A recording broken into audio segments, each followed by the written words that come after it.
Okay, I think we're live with everybody. So for those of you who are in the meeting so far, we're using the Q&A, which should be available in your toolbar at the bottom.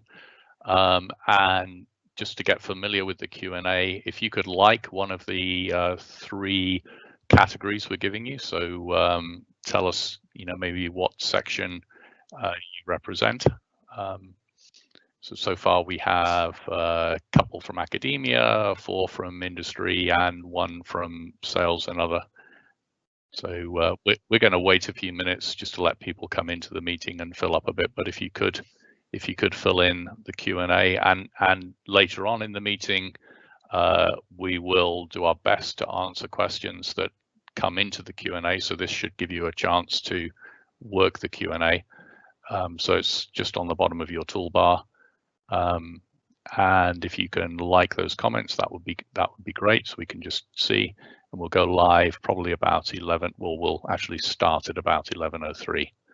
And I think if you need to ask questions, something's not working for you, then again, use the Q&A. I think that's the only thing that's going to be your way of communicating. And I apologize up front if this is not as interactive as you want. We're gonna email Bill Gates, aren't we, at Microsoft? So as I say, we'll give it a couple more minutes just to let people come in. I think it's going to be fun.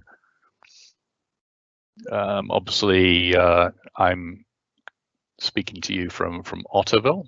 Martin is in Winnipeg, I guess, and we have Megan in the background as well, who is making the magic happen. So this entire meeting, my little joke, is sponsored by 3M, Mark, Martin, and Megan, not the medical giant 3M. So all praise goes to Megan and Martin, and all feedback, shall we say, can go to me, and it's mark.kirby@uwaterloo.ca.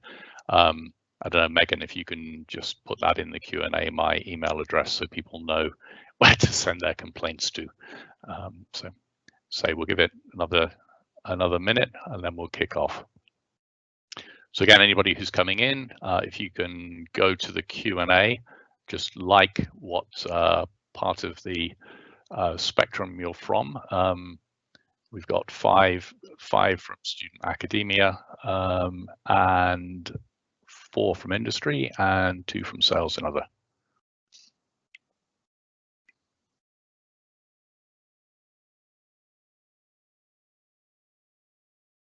So we're starting to fill up with academia now. Probably welcome everybody who's from Waterloo. Hopefully we've got a really good contingent there. I see Vesna is online here, which is great to see. Hello to Vesna. She is going to get a special mention. Yes. Any meeting wouldn't be complete without a special mention to Vesna. That's right.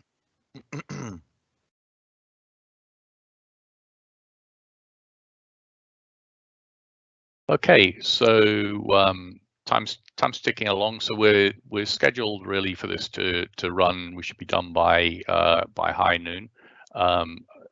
We will try not to go too much longer than that. So as I said, again, just if you're just joining the meeting, can you use the Q&A? It should be on your toolbar bottom right. If you could just like, whether you're from student academia, industry, engineer, sales, or other, that would be great. And with that, we will get going. So let me just get my introductory script here. Good morning, everybody.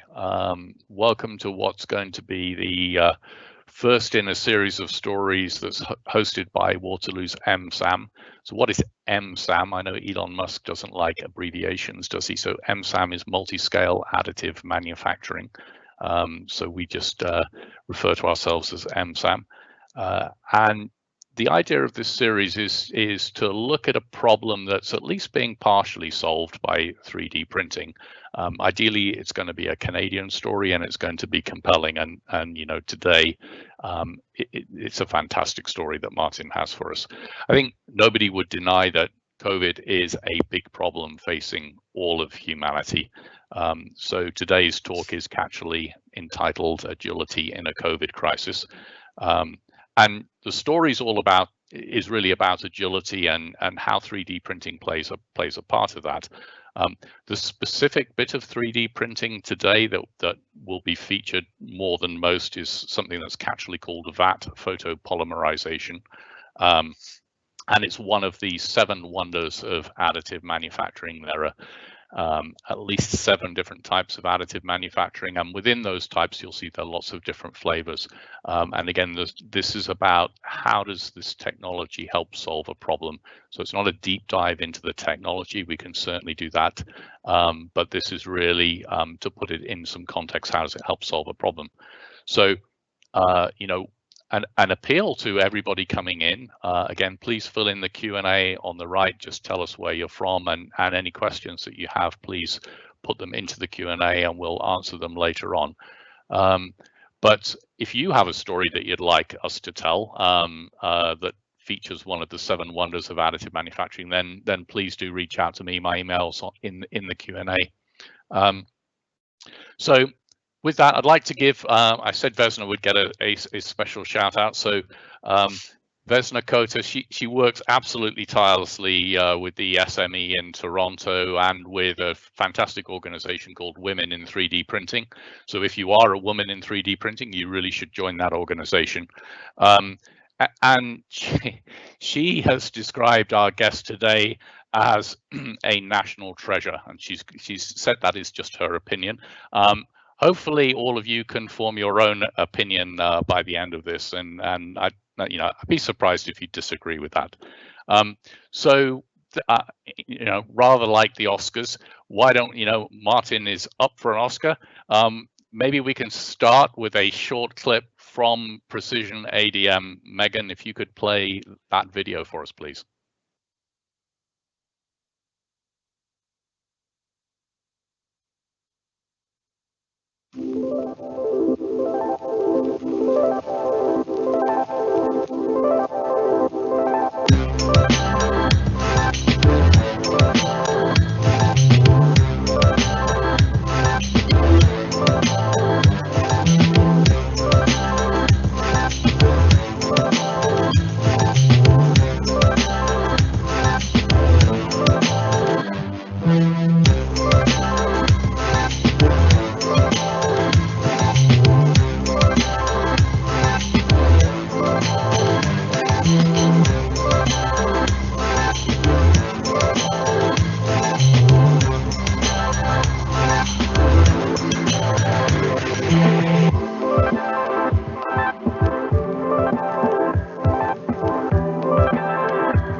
Fantastic. Thanks very much, Megan, for that. And a big shout out to Graham at Precision ADM. He put that together especially for us. And again, if you've got a story that you'd like to tell, we'd like to kick it off with a kind of show reel video like that.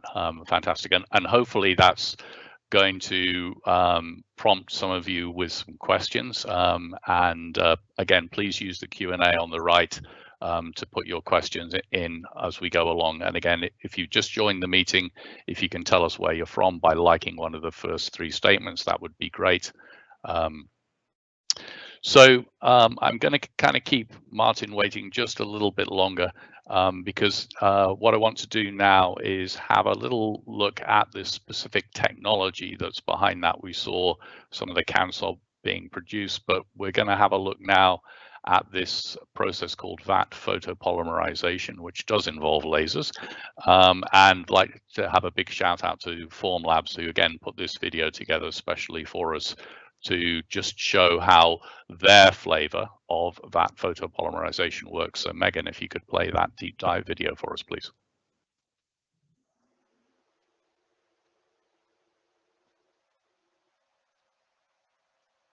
The Form 3 and Form 3L are powered by low-force stereolithography.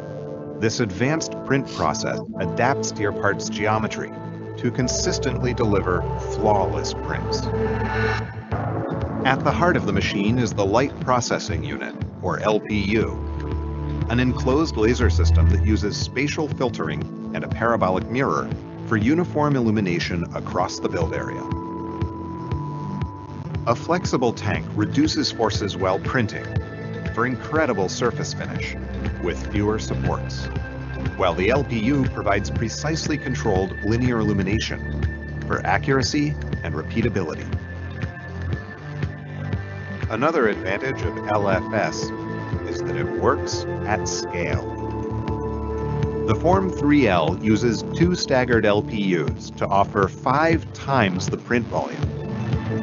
With twice the laser power, now you can print large parts fast. Easily switch between an ever-expanding library of materials with our auto-dispensing resin system. Integrate consistent and reliable performance at every step of the process. Our simple software helps growing teams work more efficiently, so you can move on to the next challenge. The Form 3 and Form 3L, powering breakthroughs every day.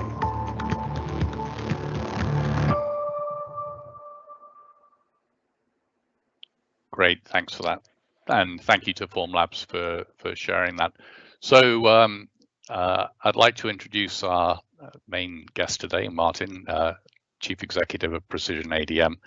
And you know, I guess Martin, it's fair to say, isn't it? The world looked pretty different a year ago. I guess Precision ADM looked pretty different a year ago. You were a company, you know, I first met. Here's my little story. I think I came along probably trying to sell you something. And rather intimidated, you were very gracious, but you greeted me at the Orthopedic Innovation Center, and then you sort of peeled back the covers to this cadaver lab.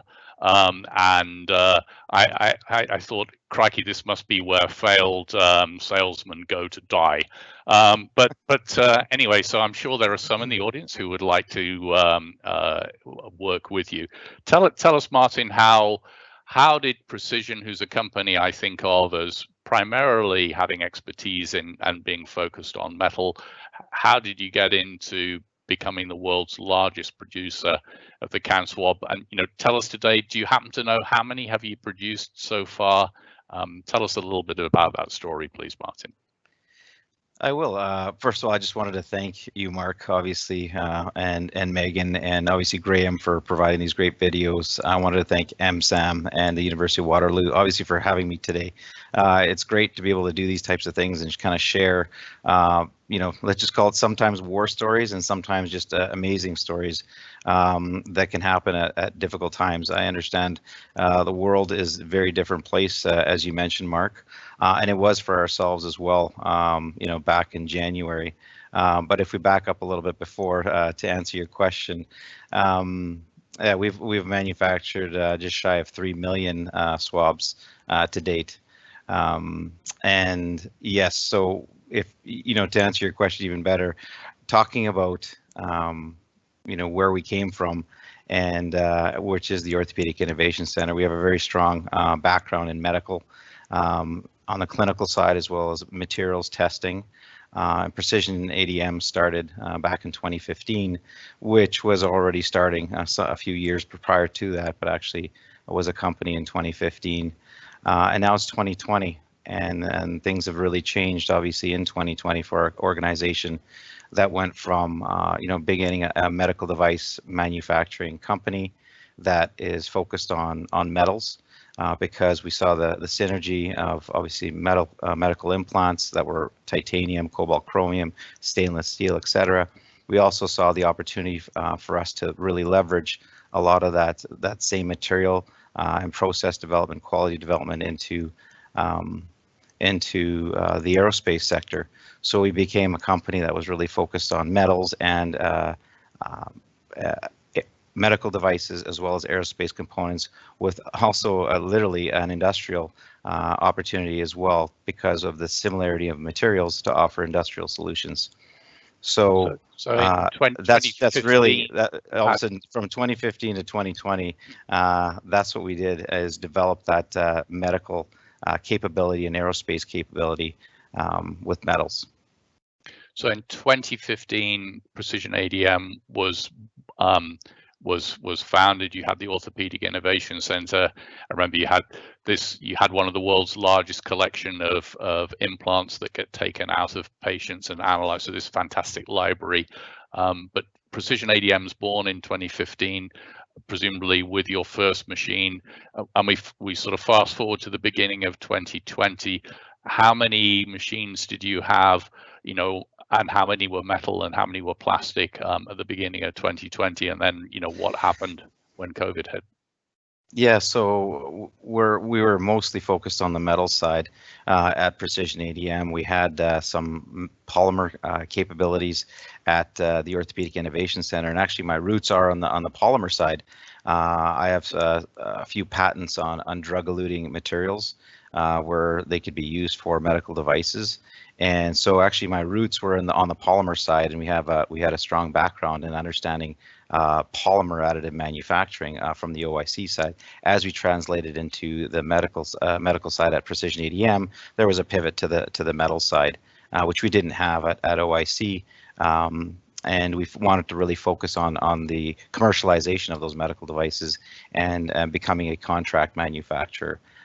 And so on, moving forward from 2015 up until 2020, where things really changed for us. That's where everything changed for many companies and everyone probably, on the planet. For us, we saw that the supply chain was strained in the PPE world. We saw how our own healthcare system was strained from poor quality PPE products, lack of products, basically products being stopped at the borders, and international shipments were just not making their way to Canadian hospitals. And that's where we knew from January right through to March that we were going to see a problem, because we saw some of our vendors, even on the medical side and on the aerospace side, stop asking for their orders, and that became a real big issue for our company. We were about 20 people then.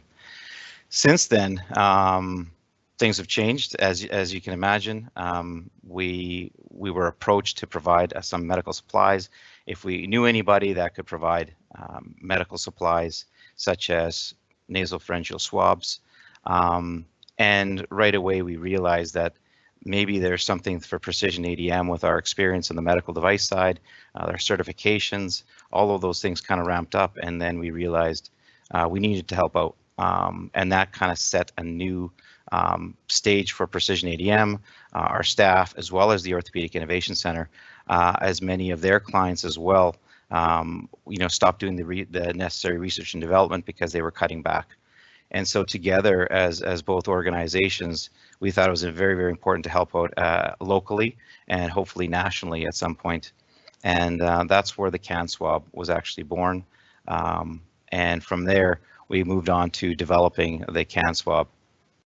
And I'm guessing, Martin, we saw a little bit like the, COVID really is a war that we're still waging, and a bit like Dunkirk, we had everybody using their printers like the little ships from Dunkirk to help save people by printing face masks, but printing straps for face masks and printing the CanSwab are presumably quite different things. Maybe you could, why is the CanSwab not it's not something that you can just do at home.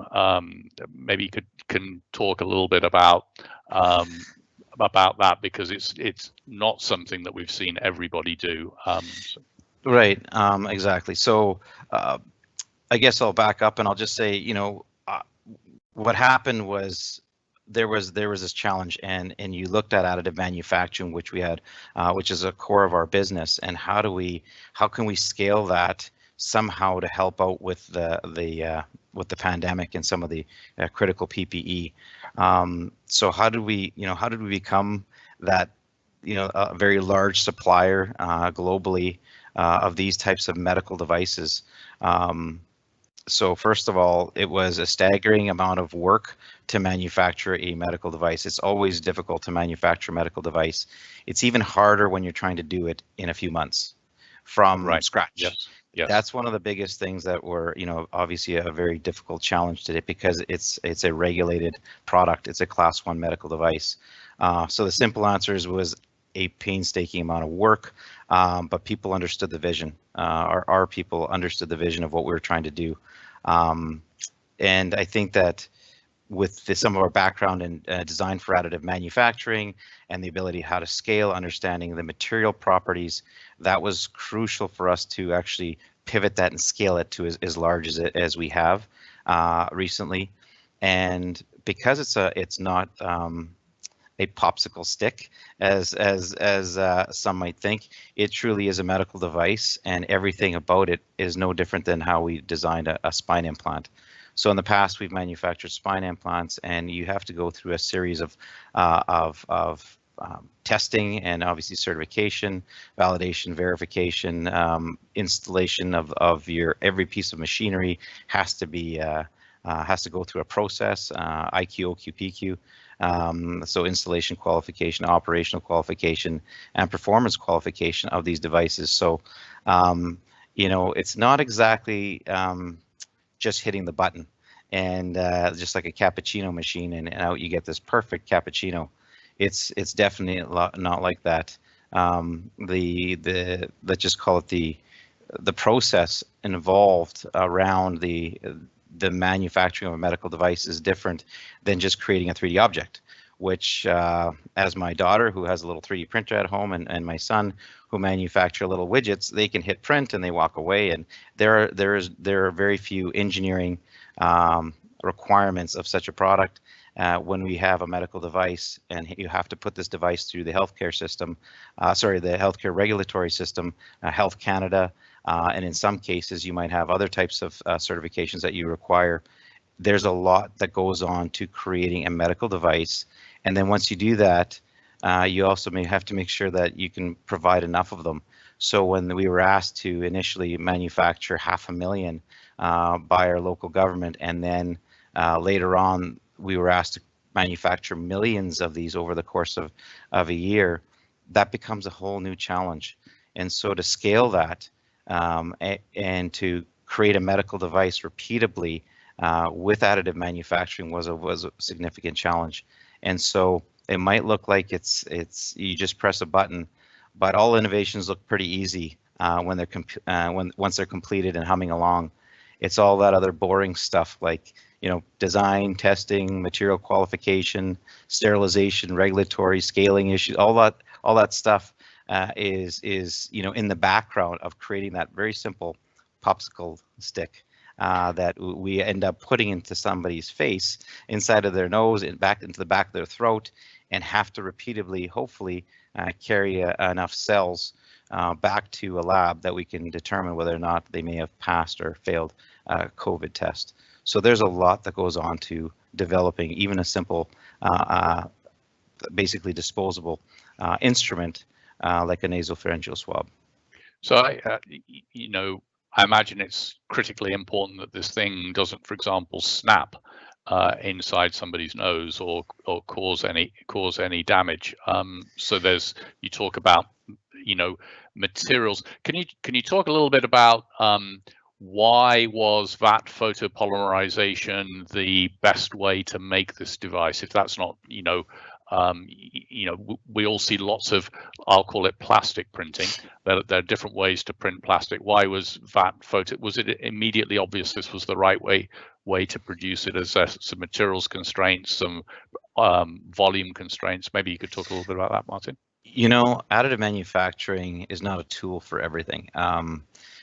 Additive manufacturing, when it comes to why we chose this particular technology, there's a number of decisions in developing a business case at the same time as a case for a technology that makes sense, that you can scale up, you can manufacture enough parts in a certain period of time.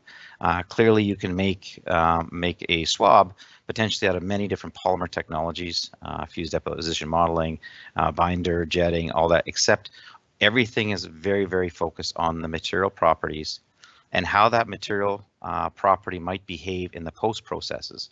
And sometimes the original material properties that are provided by the vendor, you might have to do something to them in order to address the actual customer's needs. And if you don't understand all of the repercussions, such as sterilization and the interaction of sterilization on the material properties, we understood that going through all these steps, this provided the scaling opportunity, the proper material properties, the lack of interaction or negative interaction of the post-processing effects on the material, and therefore we identified that based on the overall volumes, the overall cost of the product, that this type of technology seemed to be the way to scale this as quickly as possible. So being able to see the process through all the way end to end and see what the interactions are was one of the things presumably Precision ADM is good at, and that's one of the takeaways, that the printing is just one of the parts of the process, and you need to be able to see what you're going to do up front in terms of materials properties, and afterwards with the post processing, and can you actually scale it and make a business case, and all of those things play into the decisions that you made. 100%. There's just a number of factors, and I only mentioned a few today, but there's a number of factors in that process that actually make that product. It's a different product at the end of when it's shipped to the client than it is when it just is completed on the machine. And so many people think that these 3D printers, they create objects, but we turn them into medical devices through this quality system that we've built, and also through the manufacturing plan, and through all of those validations and verifications of that device, that it meets or exceeds the client's requirements. And so that's what we've been focusing on. And to do all of that, again, I guess the period was about 100 days. That it took us to do all of this, and then to put it through a Health Canada process. That was again another very, very difficult and challenging scenario, because it's never been done before, and it's never been scaled like this before. And we were dealing with a new technology that actually came out of the U.S. And there were some academics working on different products. There was kind of, again, basically an entire group of academics all over the U.S. and Canada developing, potentially different types of materials, different types of 3D printing technologies to use for these nasopharyngeal swabs, and all of that still has to be validated. Why? Because it's a medical device. Two, how do you get that information clinically? These had to go through then clinical trials. So again, we can create the product, but you also have to create something with a design that makes sense, that could be used and then validated through a clinical trial. That was all necessary. So what's it been, maybe Martin, you could talk a little bit about two things, sort of the esprit de corps. What's it been like working in this incredibly compressed time frame at Precision ADM for your team? And you are a business, and one of the questions people rightly ask is, can you actually make money with 3D printing? So maybe that's maybe a little bit more contentious, but what's it been like being at Precision ADM? What for people working there? Can you tell us a little bit about that? Yeah, I guess my perspective versus some of my staff's perspective, that would be a good one to see. I guess it depends on who you ask, right? But I love talking about my staff. The environment here has been amazing. It's been extremely fast-paced and dynamic. Kind of to back up, we were about 20 people, 22 staff in February. There's over 115, I think, right now. And we see ourselves requiring probably another 20 or 30. And there's a couple of other projects down the line that will probably double our kind of head count for the company shortly. So it's been this rapid transition and scaling of the organization. But what I love, my engineers, my production staff, the management team are all focused on one thing, and that focus has been driven by passion for making a difference. Helping people has been our mantra for many months now, and a great story. I kind of compare it to back when I was an engineer and working alongside other engineers in design teams or an SAE team group, and you kind of that every day, that fast pace, everyone's exhausted. There's a deadline that you need to hit by Friday. Everyone's working till all hours of the morning, 3 a.m. sometimes on a Saturday, just to get test results ready to submit to the next regulatory. That fast pace, and everyone somehow is still sort of smiling or half smiling at the end of the day. That passion to make change and difference is what I come to work every day. So kudos to my staff, because I don't have to ask them, to stay till 3 o'clock in the morning. That's not a mandate. They have certain things that they want to accomplish for themselves and for the entire team.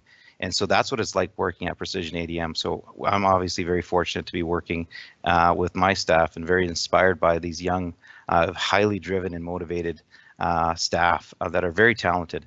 Have all different types of skill sets, but are very, very talented from design perspective to materials perspectives, and right through to production, and the ability to problem solve, because 3D printers sometimes behave not digitally as we think they do. And so those are some of the things that we've learned over the last little while as well. Great.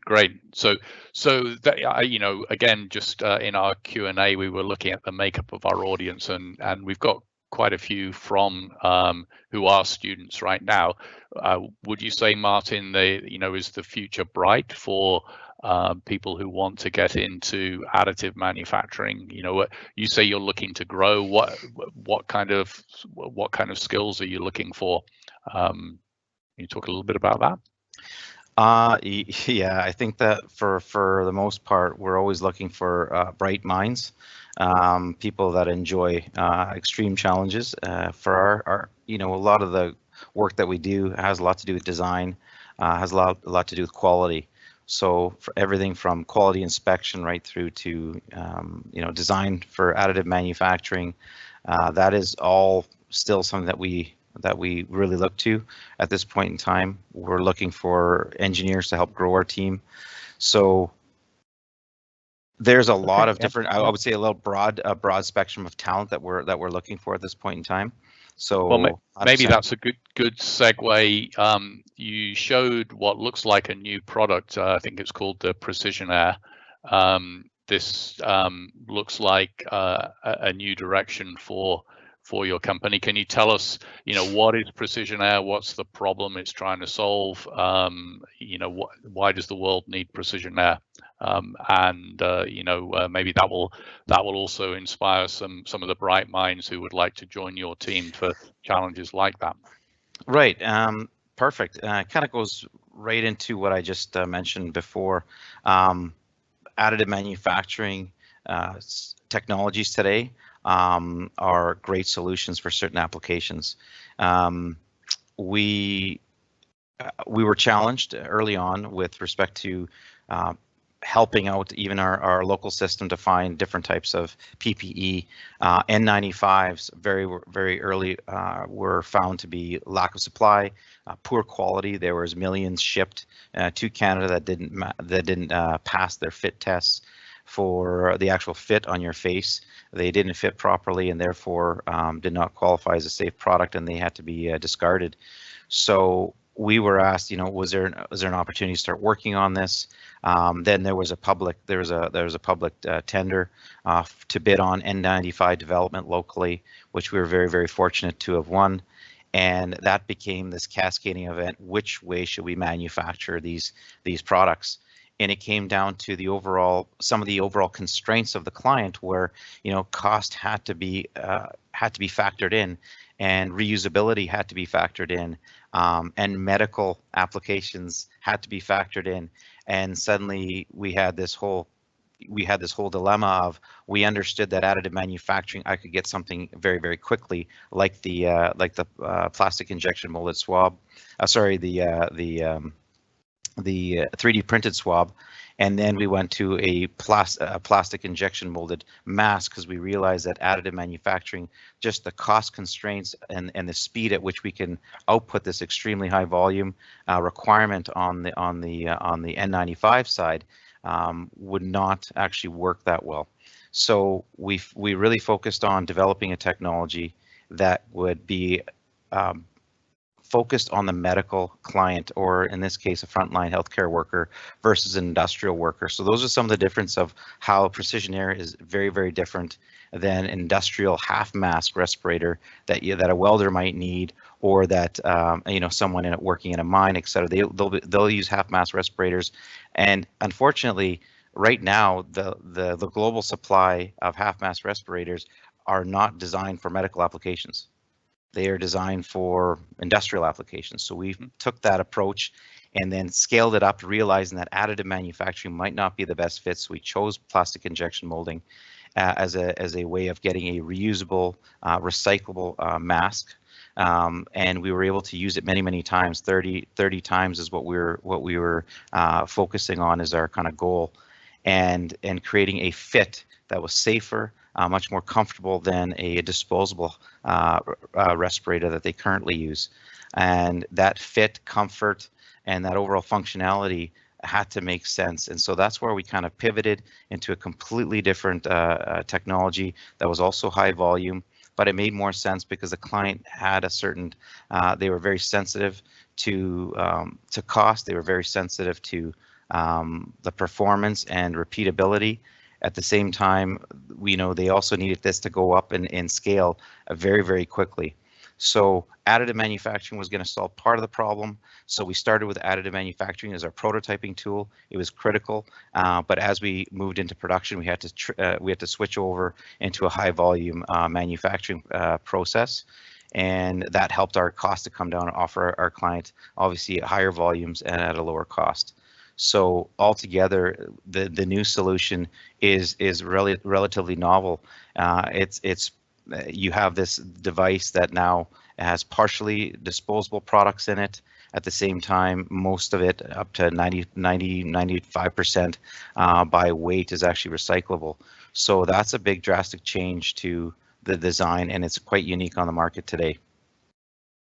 Well, and again, we're putting you forward for the Oscar for National Treasure, and actually, you're the only one in the category, Martin, today. Yeah. So yeah. So you know what? It's not. Yeah, and That's it's great. not. You know what? It's the entire team. Honestly, the amount of effort, even our vendors, the long evenings and weekends that are put into trying to help out with the Canadian supply chain shortages that we do have, and making a better product than existed in Canada when it comes to half-mask respirators. That's what our goal was in this entire team. You know, put their backs behind it and made this happen in a short period of time. Now we just hope that we can get it out as quickly as possible, you know, to the rest of the provinces in Canada as well. And you know, so when will, you know, if we're on nearly 3 million can swabs, when will the first Precision Air devices start going, do you think, Martin? They already started, and actually the shipments to Ontario start tomorrow. Believe it or not, shipments are on Saturday. We'll have an entire crew here working on Saturday. So, and the first shipments to Ontario, the first ones to Manitoba already started. Fantastic. So I think you sort of answered one of the questions I had, which was 3D printing going to be just used, you know, during the crisis, and I think we're already seeing with the Precision Air that it's a continuum. It may be used in prototyping. It may be used in volume. What are your thoughts on as we sort of get towards the end here? I'll ask you the tougher ones, but you know, the future of healthcare in Canada. What role can additive manufacturing play, in your opinion, in the future of healthcare for Canada? So additive manufacturing is absolutely critical in how we're able to quickly iterate products and ideas and designs. The first product was excellent, a gap stop solution. Just to kind of give you an idea how important and scalable the additive manufacturing solution was in that particular scenario. There was an interest by the client to make a change. After everything was completed, we had all of our approvals. This is the can swab you're talking about now. This is the can swab that I'm talking about. There was a change that changed the location of the actual break point, and everything was already completed at that point in time. We were ready to get into full-scale manufacturing with hundreds of printers, and they said, you know what, we actually need it to be moved 1 centimeter. Can you do that? And if you had 10 injection molded machines ready to go with millions of dollars worth of tooling that were ready to go, that would be catastrophe. Within 24 hours, we had the ability. They worked through the evening. The engineers were able to change the location, do all the validation, revalidate, retest all the materials, go through the entire process within about 24 to 48 hours, and have that solution done, and we're able to get into high production. It is impossible. That is agility. That's what it gave. Agility. It gave us a complete agility to react and then provide that volume almost immediately. So you can't do that with conventional manufacturing it takes that much time to do that. So when we're starting to look at other scenarios where we see this kind of rapid kind of progression, and we are demanding more from our medical devices, from the technologies that exist on the market today. We want to be able to create these impressive solutions rapidly. So it's like a combination of innovation and iteration. So the Precision Air would be a good example where it's an innovative product that's been powered partially by additive, but not totally. It was completely powered by. So powered by is a perfect word to use here, because we couldn't figure out how to actually get these types of products without actually manufacturing tooling every time, and then we find out, well, that design didn't work. We iterated about 150 times in order to get that final design. And what we mean by iterate, it's not iterate, it meets the actual design. It had to pass a fit test. So we were able to use our 3D printed product, pass fit tests, and then choose certain aspects of that, and then try to implement that into a design for injection molding, which then again is another entire art. And we need to figure how do you bridge that gap from additive to that. But without having that, it would have taken us months and months and months longer, and much more expensive than if you were to not use additive manufacturing as a tool to get through those design points. So it's very critical. But now, but my last, I guess, point is that we're seeing more and more need for customized products. Patients are demanding more. That innovation is required in a lot of the devices that have been around for many years, and so we're seeing that there's this kind of healthcare requirement, and this additive manufacturing may surge as this technology advances and becomes easier, more friendlier to use. But at some point, we're going to see that point of care additive manufacturing or point of care manufacturing become more and more commonplace in certain applications. I have to say certain. It doesn't fit for all applications, but it will. And we're seeing point of care now being used much more commonly in certain areas, especially in diagnostic imaging and manufacturing those models inside of a hospital for a particular patient to preoperatively plan. So we're going to see that, and as we start moving that, it'll be other types of products slowly but surely. As the technology improves, we will see a lot more of this. So I think Canada has a very strong role to play in that development. So it's inspiring, and I guess if we have something again that appears as well proven, shall we say, as a facial protection, a mask, but actually we find out that there are some real issues with them, maybe not fitting very well with the quality, with reshoring, that if we can do this with a mask, then there are plenty more opportunities within the healthcare market, I think, to probably use these kind of techniques to improve solutions that we maybe thought we didn't need to even visit. Yeah, hopefully the future's bright. So maybe Martin, if we just sort of think about wrapping up with, could you reflect on, maybe I won't ask this all as one. I'll break it down. What have you learned about the VAT photopolymerization process that you would like to share?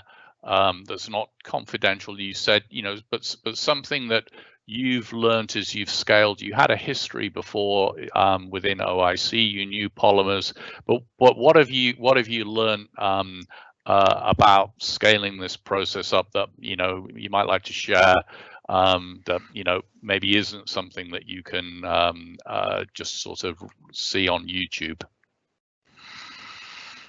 Yeah, that's a good question. I think, well, for the first, if I back up a little bit to that question, is even ourselves as a company understanding that additive manufacturing can be used as an industrial, in this case, medical solution to make high volume parts makes sense under certain conditions. And so that wasn't well known even to our company, that we could take a polymer additive manufacturing process and not use it for prototyping or end use parts that were, say, for instance, not biocompatible. In this case, they are biocompatible.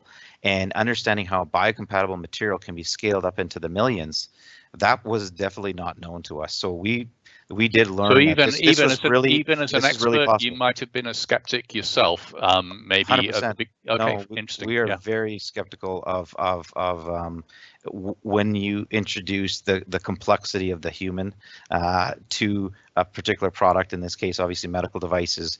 We go through extensive lengths to just validate well-known materials like titanium, and we always critically evaluate the material, because we do things to the material that changes it from its original, chemistry. And in this case, we wanted to make sure that we didn't do that. But understanding that this was truly a technology that could provide a rapid, fast, gap stop sort of solution, and it's kind of it's unprecedented to be able to do this in these short timelines, and in these types of global timelines. We think that this was a perfect example of where additive really won. It really showed how innovation was driven by additive and was powered by additive. So that's something that we always manufactured medical devices in relatively low volumes, thousands. Millions was not where we commonly use the term additive manufacturing, even for our company. So we learned that. However, the backstop to all this is quality is key. And I think that as Canadians, innovators, amongst many Canadian innovative companies and talented teams across the country, we could use additive and actually lead in some of these medical areas as long as we focus on quality. That is going to be the key. So I think that's important. Yeah, no. So, fascinating that, as you say, maybe you were as skeptical as any at the beginning of 2020 that you could produce millions of medical devices using 3D printing, and could do it successfully with quality at a cost point. So it's a fantastic case study, isn't it? And that's really the idea of these talks, is to show industry, particularly here in Canada, what's been done, and from a position of starting as a skeptic. So I guess I was going to ask, have you learned what is Martin Petrak? What have you learned about yourself through all of this working to 3 o'clock in the morning? Is there anything you sort of you want to share on how it's changed you, Martin? So, manufacturing innovations always take way more time than you expected. I didn't realize how much more time in certain cases, and I think I've learned to anticipate a lot of the potential issues, understanding from our, obviously from our metals background, from additive, understanding, would they be similar? So I've learned, myself to really be more patient. However, I think my staff would say otherwise. But I think that definitely, trying to anticipate similar issues that we had in the past, I've learned, you have to be realistic. You have to set certain goals, and I've learned that when you get a team all focused with a common goal, a common mandate, and this mandate was to truly help people and frontline workers and obviously patients in this case for the can swab. That focus and driven, and I realized how powerful that was for my team to all be driven in that same plane. And I think that because of that, we were successful, because honestly, to do some of the things that were done in the last, say, 100 to 180 days now, and to work together as a team, for me, I've learned that it's important that your team is well recognized. I've learned that our organization can deal with stress. It can grow, and I think that for myself we feel also very fortunate, because something that I've learned through this process, that there's been many people that haven't been able to work. Things have shut down. The economy's had a very difficult time. So we're very humble with the opportunity to help. And as you say, your numbers at Precision grew. Just give me that number again. How many were you at the beginning of the year, and how many now? And looking to grow to what? Yeah, it's we were about 22, and 115 are here now, and I think there's another 6 to 20 that are immediately going to be hired. So, and that's including executive staff. So no doubt your inbox will be receiving a few more from people in the audience today. It's an inspiring story, Martin. I will. So we have a few questions that have popped in, and so if you want to ask a question, please use the Q&A. Please put your name to the question so we have some context to it. And we'll go through a couple, and I'll just say we'll just wrap up at high noon. We will play the Oscar-winning Precision ADM clip again just as we close the meeting. No, seriously, because if people came in late, they might not have seen it. So one of the questions from Martin McGregor was, could you just talk about maybe the limitations of additive in the orthopedic space. We've already said it wasn't the right solution for everything. It wasn't the right solution, say, for precision air. It did wind up being the right solution for can swab, particularly with a very late design change. In fact, we would have been pooched if we'd gone down a different route. And people have asked, why didn't you injection mold the can swab? And I think you've answered that comprehensively about being able to produce devices really quickly, and the fact that it was a moving target as we were going. But looking to sort of the future of healthcare again, let's not just limit it to the limitations. What are you excited? What are you excited about? What can we expect to come out of the Precision ADM Skunk Works, do you think, Martin, without giving too much away? Well, I think that additive in the medical field, why do we choose to, if we're talking about metals or if we're talking about polymers here, you always have to look at the application. It's no different. Additive manufacture, I can't stress more, Mark, you and I have talked about this in the past. It's a tool. It's a tool in the toolbox, and it's used to be able to do certain things. If additive manufacturing can build you a very precise surface that would cost you too much to do any other way, and it just doesn't make sense to do that, and it'd be some process that'd be very, very difficult to validate and not repeatable, additive manufacturing could be a very, very good solution. A perfect case in point is a spine implant, where we have very, very complex surfaces. We have bony like scaffolds that are made out of titanium. Very difficult to do any other way. Very difficult geometries to impregnate, for instance, a scaffold within a closed or a partially closed structure that's all titanium. It's definitely a perfect solution to innovate those types of devices, and that's why the industry in the medical field really has now taken off with metal additive on the spine, because it is a very good, and those quantities that are typically used and manufactured aren't in the tens of millions.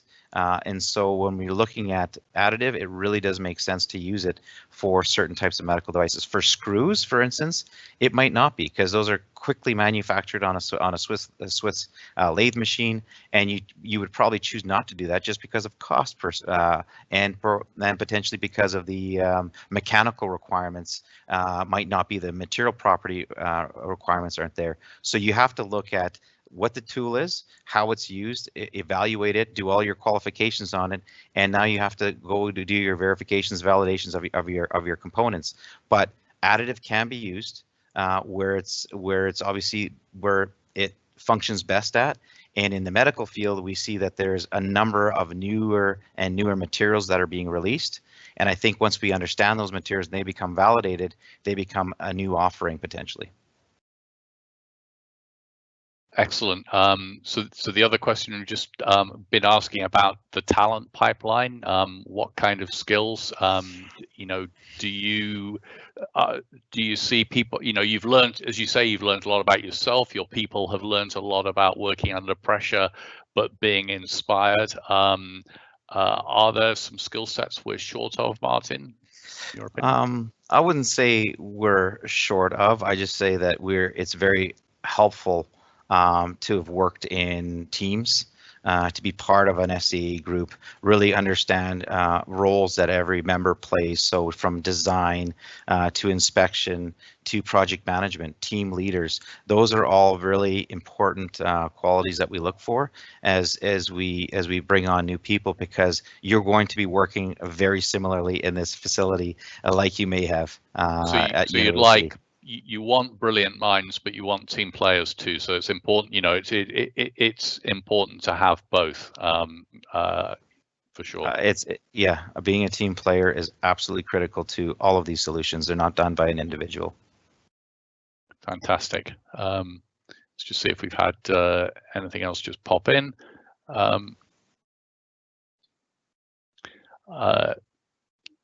So there's people are interested, I think, on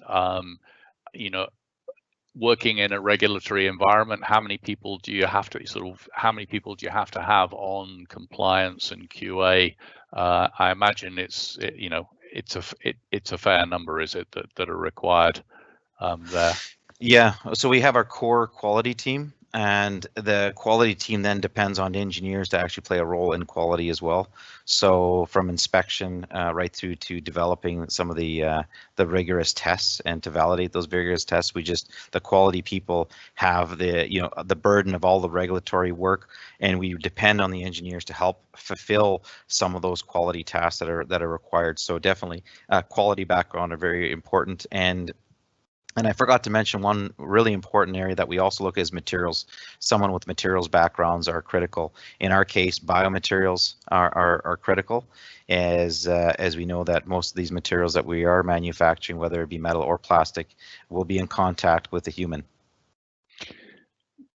Fantastic. Well, hopefully the audience is inspired, and we'd give you a round of applause and you could pick up your Oscar if we were live at the ceremonies. But I'd just like to thank you, Martin, and all of your team really for making a difference and sharing this story with us today.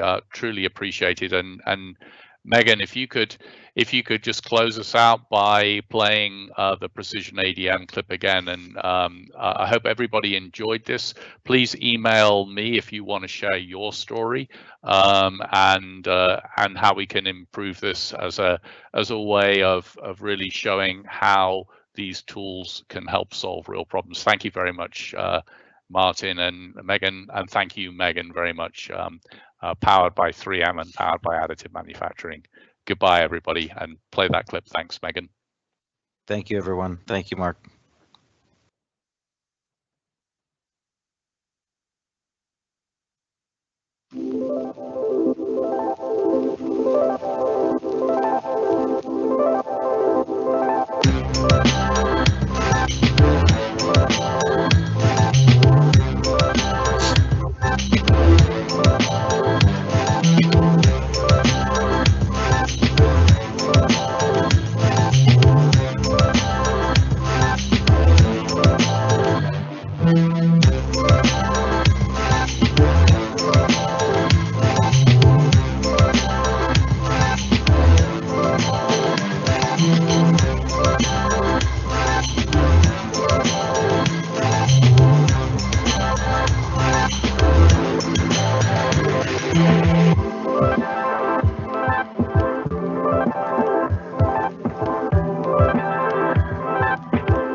That's great.